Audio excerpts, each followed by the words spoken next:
Again, comparing with South African boycott. People tell us, yeah, in South Africa, the unions, the churches, I mean, everybody was against apartheid. People have very short memory or they're too young. I was in the anti-apartheid movement at my university in New York. We struggled for years with absolutely no results. There was no hope. Nothing was happening. We tried to pressure our university administration to divest from companies profiting from South Africa. I went to school at Columbia University. Hopeless. Nothing happened for many, many years. I held up signs, abolish apartheid, but I never believed it will happen in my lifetime. I did it out of international solidarity, out of principle. But it did happen in my lifetime. So no one can take that away from me. I saw apartheid collapsing, and no one can tell me that Israeli apartheid and occupation cannot collapse. It took the South Africans 20 to 25 years to start making an impact on mainstream Western society, to begin. People forget that the boycott of South Africa started in the late 50s, 1950s. It started pinching in the late 70s, early 80s. 20, 25 years. In comparison, in 4 years, we achieved much more than our comrades in South Africa achieved in 20 years. We're going much faster. The internet helps. Targeting the state responsible for human rights violations, not the manifestation of those violations, is what we want. In other words, Ma'ale Adumim is not the legal entity responsible for settling. It's the state of Israel that's guilty of the crime, war crime, of creating Ma'ale Adumim. We don't punish Ma'ale Adumim and leave the guilty party aside. In international law, you deal with legal entities. The state, the occupying power, is the legal entity responsible for the crimes of occupation and apartheid and so on. You punish the legal entity, the state. So even if you are only against the occupation, you have to boycott Israel, not Ma'ale Adumim, because Israel is the guilty party. Israel is based on this image of legitimacy, which it extracts from the West. If it loses that, it loses everything. After all, Israel is a settler colonial society. There is no way it can market itself as an enlightened democracy except through the work of academics and artists and poets and institutions and so on. Losing that is losing everything. Israel cannot sustain itself as an apartheid colonial occupation regime without this veneer of legitimacy. Contrary to the myth that academic institutions in Israel are at the forefront of the struggle against the occupation, no Israeli university, research center, or academic union has ever condemned the occupation, let alone calling for ending apartheid or any other, or the refugee rights, for example. Most Israeli academics are part-time soldiers in the occupation army. They serve in the army, in their reserve duty. They duly serve in the reserve army 2 to 3 months every year until a certain age.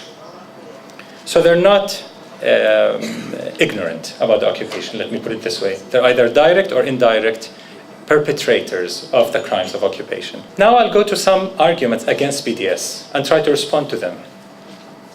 Isn't BDS counterproductive because it hurts the Palestinians? We heard a question about hurting Palestinian laborers, especially those working in settlements and so on. Isn't it counterproductive? I will make it just very brief. It's up to us, the Palestinians, to decide what is productive and what's not productive to achieve our goals. It is not up to the Solidarity Movement, with all due respect. We are mature adults, we know what we want, and we know the price we have to pay, and Palestinian society has decided we are ready to pay that price. Whether you support one state or two states is irrelevant. In the BDS movement, we're adopting a rights-based approach. We do not agree on one state, two states within our movement. Each one of us has his or her own opinion, but we do not adopt a political solution. We adopt our fundamental rights. In a two-state solution, five-state solution, our 3 fundamental rights have to be accounted for, period. We will not accept less than our 3 fundamental rights in any solution to this conflict, to this colonial conflict. So even if you believe in a two-state solution, and you don't want to address except the occupation, do you accept the right of any state around the world to live as a racist state?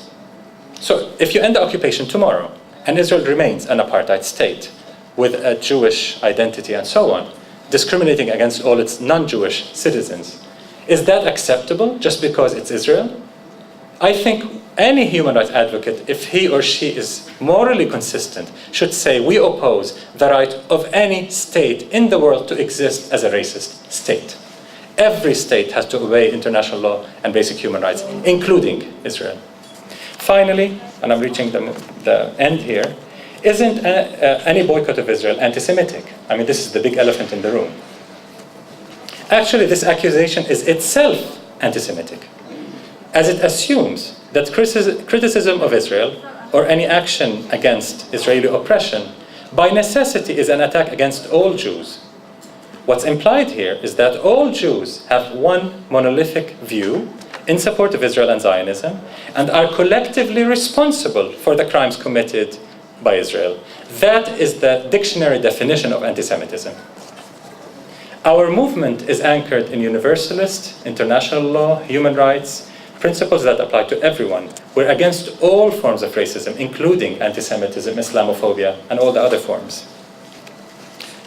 And I'm reaching the very end here. Today, despite our deep anguish, particularly after Gaza, and the horrific injustices we're forced to endure, Palestinians have every reason to hope that right will ultimately prevail over might.